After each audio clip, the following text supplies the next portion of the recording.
Okay, right now I want to turn to what is possibly a very bright future and possibly a very dark future.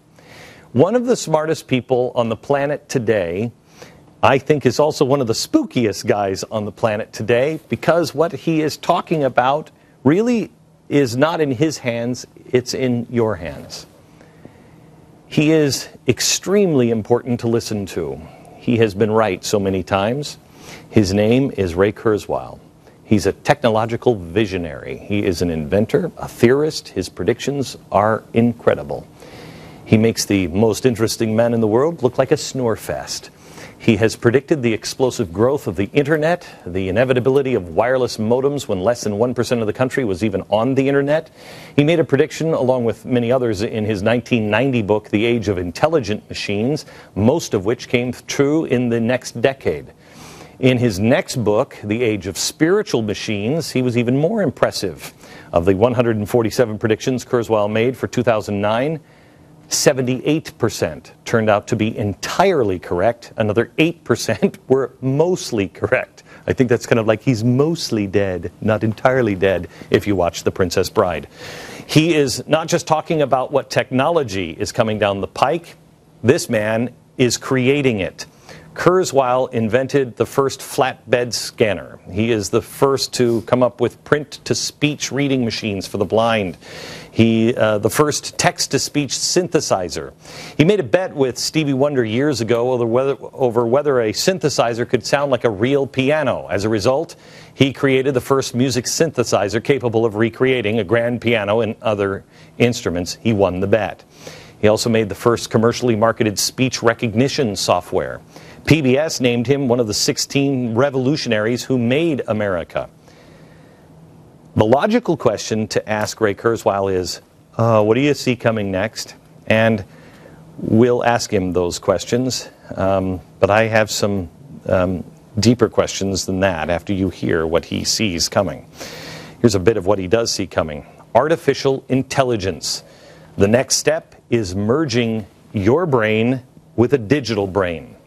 Driverless cars will be the norm.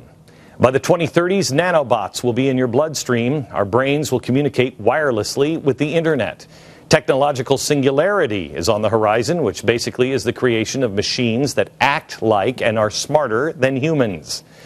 In his latest book, probably going to be #1 in the New York Times list, unless they play a little game with the numbers with Ray, his latest book is How to Create a Mind. Think of just the name of that, How to Create a Mind. That's exactly what he's trying to do. Ray explores reverse engineering the brain to understand how it works, and then using that knowledge to create super intelligent machines. How close are we? Tonight, you will glimpse into the future. Joining me now is Ray Kurzweil. Ray, how are you? Great to see you, Glenn. Good to see you. We saw each other the first time 6 years ago. Was it that long? Yeah, I think it was. Yesterday. What's your biological age now? Because you were trying to reverse engineer your age at the time. Well, people think I look pretty good for 95. Actually, I'm 64, but biological aging tests, I come out maybe high 40s, something like that.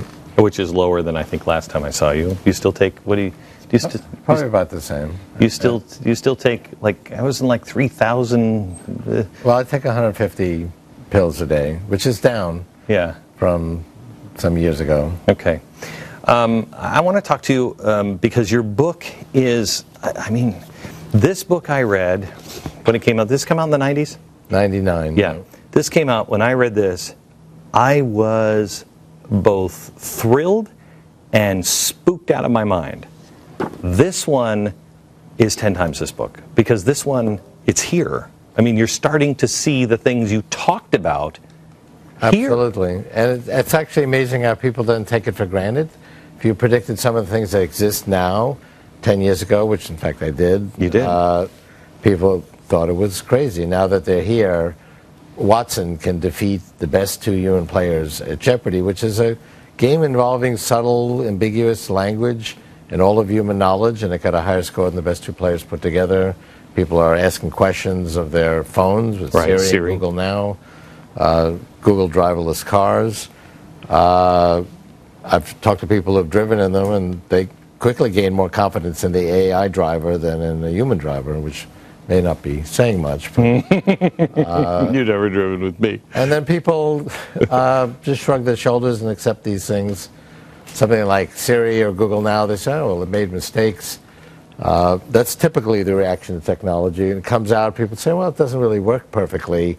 A few years later, when it really works well, and people say, well, it's not a big deal because it's not new. There is a difference between, for instance, Yahoo and Google.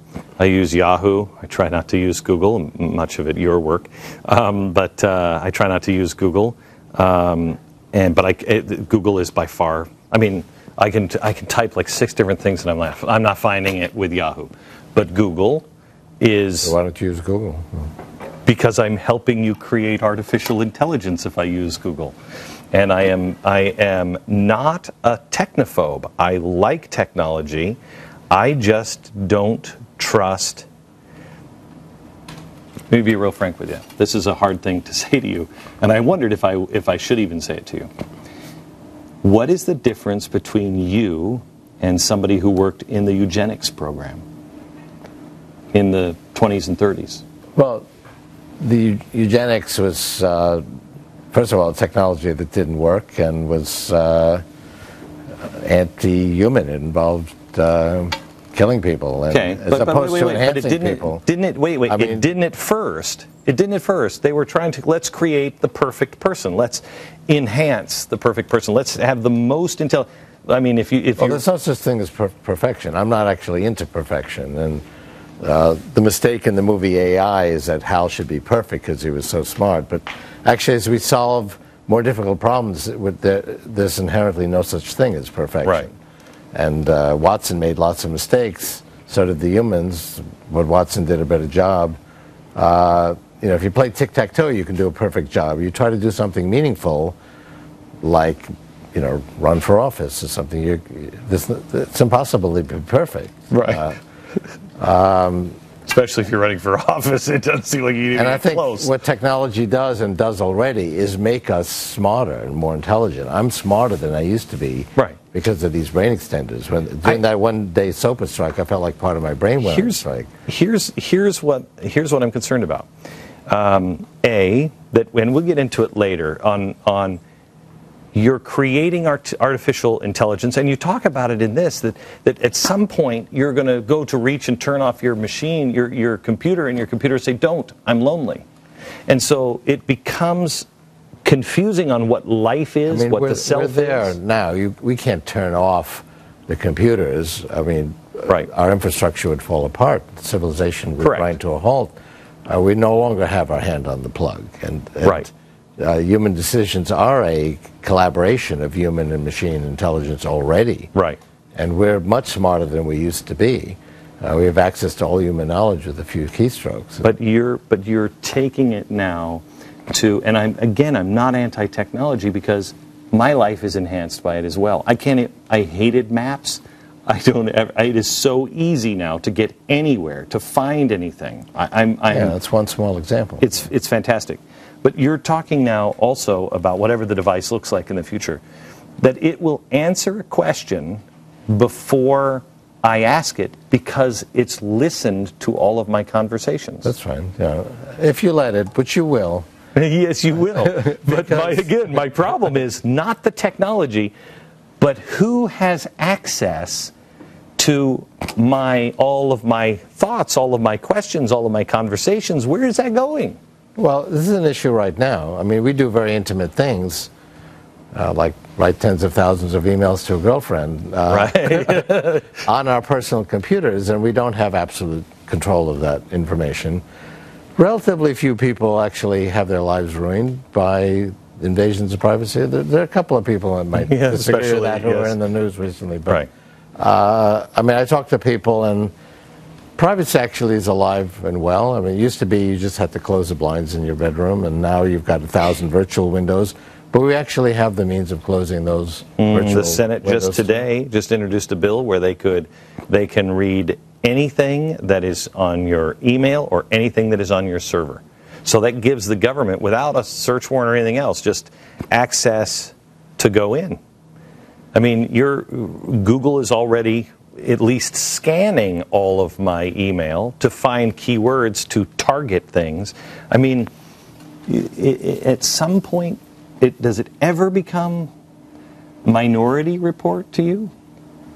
There's pluses and minuses. You know, did we have more privacy when there was one sort of party line that several families shared? And how did you have a private conversation with that? I mean, we actually have much more means of private conversations now. But privacy is a complicated issue, and I agree with you with concerns about government intrusion. I mean, the technological building blocks of Big Brother are there, but it's also very empowering of the individual. It's, I mean, I wrote in the 1980s that the Soviet Union would be swept away by the then emerging social network, which was email over teletype machines, fax machines, and that's what happened in the 91 coup against Gorbachev. People thought it was nuts when I wrote that in the 80s, but then it broke the back of this model of the authorities keeping control of all information. There was this clandestine network of hackers that kept everybody in the know. And we had a great wave of democratization during the 90s. We see the effect of social networks today. I mean, it doesn't always move in the direction we might want, but again, basically, go back 75 years ago, there were only a handful of democracies in the world. I don't know if I would classify like Egypt and Libya. I'm not on the bandwagon that they're a democracy. Right. They are a democracy, but it's a democracy. Sometimes can be a, what is it that the head of Turkey said is a trolley stop on the destination, on the way to your destination. Well, there's different gradations, obviously, but we are more democratic. We're actually more peaceful. Like Steven Pinker's recent book, Our Better Angels. You had a very good chance of dying violently in the 15th century. Even the bloody 20th century was peaceful compared to earlier centuries. So when you look at technology, and I want to talk about what's in your book on how to create a mind and what is self, what is consciousness. Mm-hmm. But while we're here for a second, let's just talk about. I have no problem with technology, and we are right now. We're at a place to where we can communicate unlike no man has ever had this opportunity to do. I can see things. Anderson Cooper, that picture, that would have taken weeks. If you ever would have seen it. That's an example of democratization, right? But if you, because information is power, and knowledge of what's happening is power, and. Two things on that. You're exactly right. Information is power. The government building this huge complex to grab all of that information. I think it was the head of Google at one point. No, it was a Google. It was Facebook. I think it was the head of Facebook said in a speech once that people who are children today will have to change their name by the time they're 20 because there will be so much that they have done that's out there that they'll have to divorce themselves from. And you say information is power. What happens when a company gets so big, and if it ever merges with the government or through strongmen, when the technology that's currently out there falls, if there is violence on the street, what stops somebody from taking over these giant data collection bases and then using them at the point of a gun? And then we are truly slaves because you control everything. These technologies could empower Big Brother. They can also empower the individual. I think there's actually much more examples of the individual than Big Brother so far. But technology is a double-edged sword. Fire kept us warm, cooked our food, but also burned down our villages. And these new technologies have pluses and minuses. There are even more existential risks. Biotechnology is going to save us from cancer and heart disease, but could also empower bioterrorists to be extremely destructive. Right. So I'm not saying there are no dangers to technology at all. In fact, I've written extensively about these dangers and what we can do about them. I'm encouraged by the fact that this power is so widely distributed. It's not just in a few government agencies. A kid in Africa with a smartphone has access to more democratic knowledge and search capability than the President of the United States did 15 years ago. A kid with Facebook started, a kid with a notebook computer started Facebook. A couple of kids in a late-night dorm room challenge with notebook computers started Google. Right. Tremendous power is in everybody's hands. We're seeing young teenagers doing these kinds of things today. I just wonder, as we started the show today, when you can't see the difference between Israel and Hamas, you know, Israel's not a perfect place. No place is perfect. But there's a difference between Hamas and Israel. Well, I would agree with you there, and at least there are many channels to get these messages out, as opposed to the old days where there was maybe just three networks and no internet and, you know, maybe a few newspapers. There were very few channels to make a statement to show people what's going on in the world. Okay, let me take a break. When we come back, I want you to explain what is lore and PRTM. Okay. Because this is the basis of what this is all about. Yeah. Right? Back in just a second.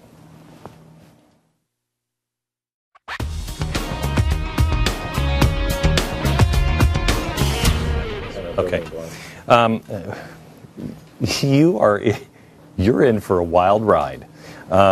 This is all out of a book, How to Create a Mind, and it's a series of books that you should read, but this is the latest one, How to Create a Mind. Ray Kurzweil is an inventor and futurist, and is the guy who's going to be responsible for artificial intelligence.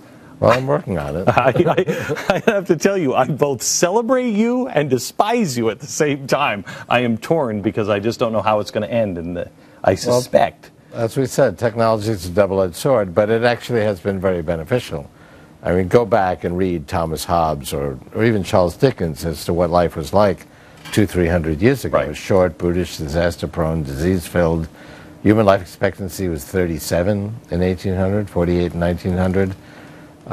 There was no social safety nets at all. Before 1930, Social Security was put in. I know. We were too poor to do anything.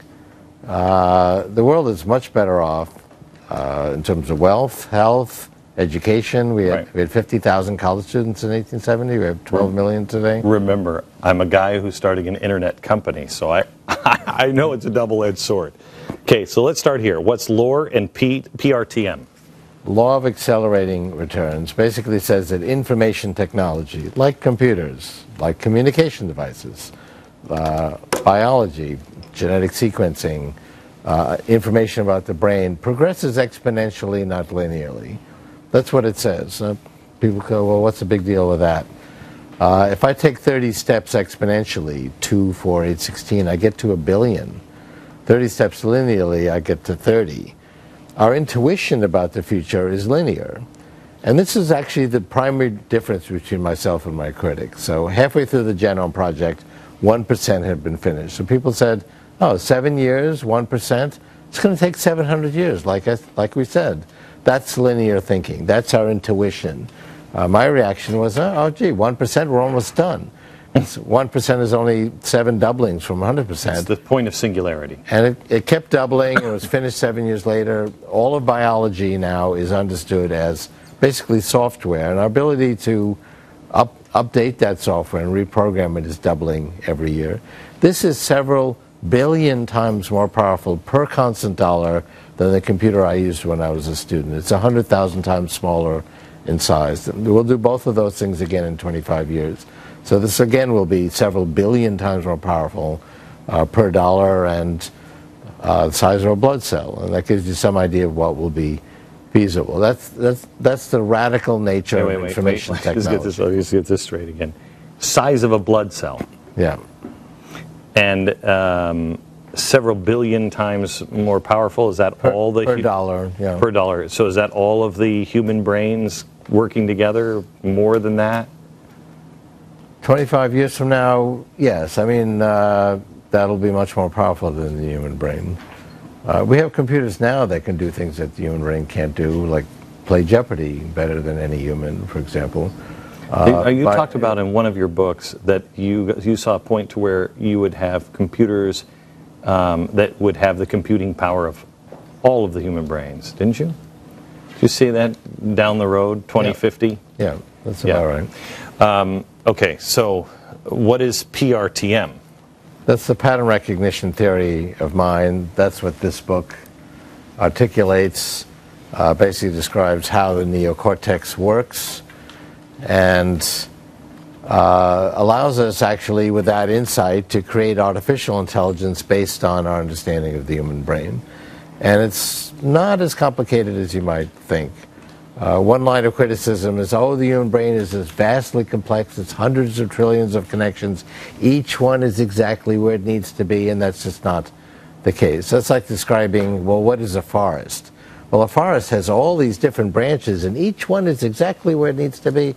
That's not how you understand a forest. You understand a forest that there are trees, and there can be different kinds of trees, and each tree has branches, and they're repeated in a certain pattern, and there's a lot of random variability. And understanding the concept of a forest is a lot easier than understanding even a single tree. Understanding how the neocortex, which is where we do our thinking, is easier than understanding a single neuron. And I describe how it works. And in summary, there's a module that recognizes a pattern. So some of them recognize, a crossbar and a capital A. And then at a higher level, one might go, capital A. That feeds up to a higher level that goes, the word apple. Go up another bunch of levels, and maybe there's a pattern recognizer that's getting input from different senses. It might say, there's a certain fabric, certain perfume, certain voice quality. That's my wife just entered the room. Go up another 20 levels, and there's a pattern recognizer that fires, she's pretty, that was funny, that was ironic. You probably think that those high-level recognizers are a lot more complicated and sophisticated than the simple ones that recognize the edge of an object or a crossbar and a capital A. They're actually the same basic concept. It's just the high-level ones exist at a high level in this hierarchy. These pattern recognizers are... If I shuffled the deck, they're the same. Right, although it wouldn't work if you shuffled the deck. The connections, this hierarchy, is critical to its functioning. Now, where does the hierarchy come from? We actually create that ourselves. The neocortex is capable of essentially connecting these, there's 300 million of them in the human brain, these pattern recognizers in this elaborate hierarchy.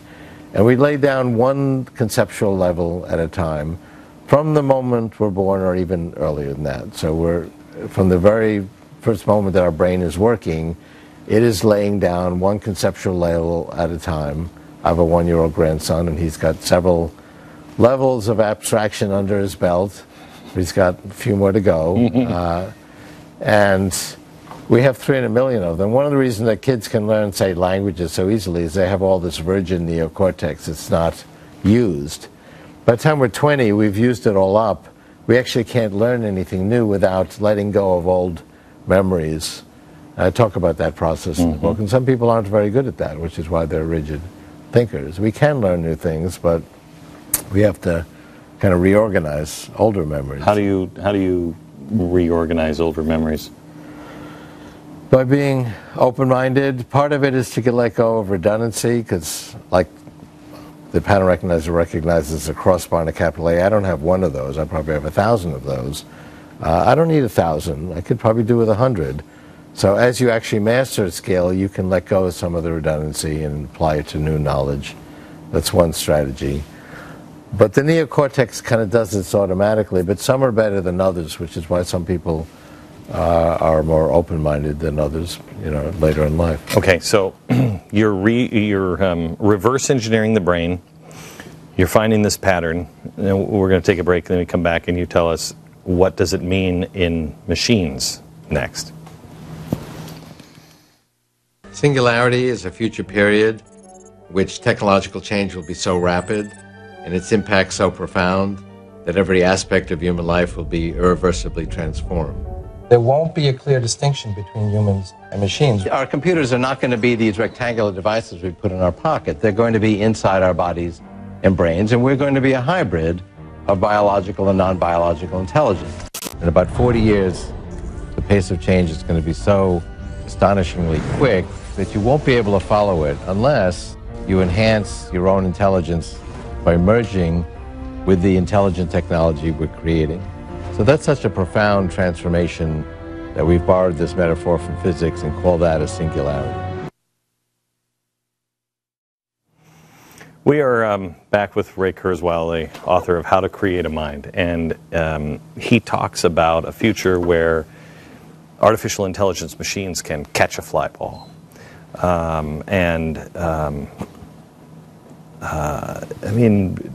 Anticipate questions before you even ask. I think that's actually where search engines are headed. They will listen in on your conversations and what you're writing and reading, and will see the information you need, and you'll just get used to information popping up that you need before you even ask. So yesterday you were thinking about some supplement that gets into the cells, and here's the new research that came out 13 minutes ago on that topic. It'll be like a personal assistant that helps you. And I think that's actually the primary purpose of artificial intelligence, to make us smarter. We are smarter already because of this very pervasive AI that helps us. As search engines won't just be based on words. They're going to actually read all this content, the millions of books and billions of web pages, and understand the content that's on the pages. And they'll be listening, and they'll get to know you and the kind of information that you want. That's really what Google is doing now. The search engine that we use, it's making this map. It's right? remarkable how well it works. It still does not, really fully understand the pages on the web. It has not read everything. That's possible to do. We're going to see search engines move in that direction. How long? It's over the next few years. They may not read with human quality, but they have the tremendous scale, what Google calls Google scale, to be able to read everything. You talk about merging with machines and being able, Google, we were just talking off air about Google Glasses, where it will, give you information as you're looking at somebody. I look at you and it says, hey, it's Ray, the last time you saw each other was 7 years ago, blah, blah, blah. And it's giving me this information. The rich will be able to afford that when it first comes out, and then it will become more and more. There's a 50% deflation rate to information technology. You can get the same capability a year later for half the cost. But we put some of that in better performance, some of that in lower price. So you can buy an iPhone today that's twice as good for half the price as 2 years ago. These technologies are only affordable by the rich at an early point when they don't work. I got it. And then later on, when they work well, you've got 30% of You're preaching to the choir. I'm a capitalist, man. Yeah. I got that. My question is, at what point does it become a right? Because if I'm poor and I can't afford to upload information, I can't afford to have the nanobot technology. But it's eventually going to be virtually free. We're going to have three-dimensional printers where we can print out three-dimensional objects virtually for free. We're going to have an open source access to all of these information products. So like today, you can get millions of songs, books, movies for free and have a very good time with free information. People still pay for Harry Potter, the latest blockbuster. Okay. So the proprietary forms and the open source forms coexist. The economy is the proprietary forms, but... I got to take a quick network break. Back in a second. You want to see the future, read the book, How to Create a Mind, Ray Kurzweil. So, what's the struggle? If all this comes to pass, we can do anything. The struggle is these technologies can overcome the grand challenges of humanity, but they also create new challenges. And we mentioned earlier that technology is a double-edged sword. I think it's important that society understand the promise and the peril. There's strategies to avoid the peril. They're not pat strategies. We have to put a high priority, for example, in keeping biotechnology safe, while at the same time we apply it to actually overcome human suffering. Do you remember the book Demon Haunted World by Carl Sagan? Did you ever read that? Mm-hmm. You should read it. He talked about a world getting so technologically advanced that the average person no longer understands it, and so it becomes like the priests, the high priests, and everything's in Latin to them. Actually, nothing is so complicated you can't explain it. That only happens when people aren't very good at explaining things. Because I explain the human brain in this book, and I'm not oversimplifying it. Right. And it's written for a lay audience. And I think it's important, actually, that people understand where society is headed. We have an opportunity to really overcome some age-old problems of poverty and disease and so on. There are new dangers. You mentioned some with privacy, but there's others. Yeah. There's strategies to deal with them. I think we're actually doing fairly well. Society actually is a lot better off than it was 100 years ago or 200 years ago. It's a very continual progress in terms of wealth and health and education and even peace. It's not necessarily technology, it's freedom to be able to think and create and keep that creation. You know, it's greater abundance gives us greater freedom, Right. and you know, we didn't have very democratic institutions with liberty and so on hundreds of years ago because there was too much scarcity to afford them. And Ray, it is, you know, as we get closer to the singularity, it gets more amazing to talk to you because every time I see you every 5 years or so, so many of your predictions have happened. And well, let's make it less than 5 years this time. It's good to see you, sir. Pleasure. Thank you. The name is Ray Kurzweil, the book, How to Create a Mind, and he's doing it. Back in a minute.